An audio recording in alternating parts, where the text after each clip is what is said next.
બીજી તરફ કેન્દ્રીય ગૃહપ્રધાન અમિત શાહ આજે મહેસાણાની મુલાકાતે છે। વિજાપુરના પિલવઈ ખાતે વિવિધ કાર્યક્રમમાં તેઓ હાજરી આપશે। પિલવઈ ગામના ગોવર્ધનનાથ મંદિરે તેઓ દર્શન કરશે।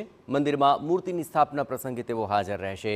શેઠ જીસી હાઈસ્કૂલ ટ્રસ્ટ સંચાલિત હાઈસ્કૂલના કાર્યક્રમમાં પણ તેઓ હાજરી આપશે। તો કેન્દ્રીય ગૃહપ્રધાન અમિત શાહ આજે મહેસાણા જિલ્લાની મુલાકાતે છે, ત્યારે વિજાપુરના પિલવઈ ગામમાં તડામાર તૈયારો થઈ રહી છે। અમિત શાહ અહીં વિવિધ કાર્યક્રમોમાં હાજરી આપશે। પિલવઈમાં ગોવર્ધનનાથ મંદિરમાં મૂર્તિની સ્થાપના પ્રસંગે ઉપસ્થિત રહેશે।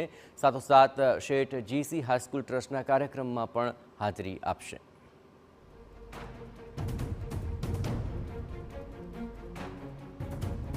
એક તરફ વડાપ્રધાન નરેન્દ્ર મોદી સોમનાથ અને વંથારાની મુલાકાતે, ત્યારે બીજી તરફ કેન્દ્રીય ગૃહપ્રધાન અમિત શાહ આજે વિજાપુરની અંદર મુલાકાતે છે।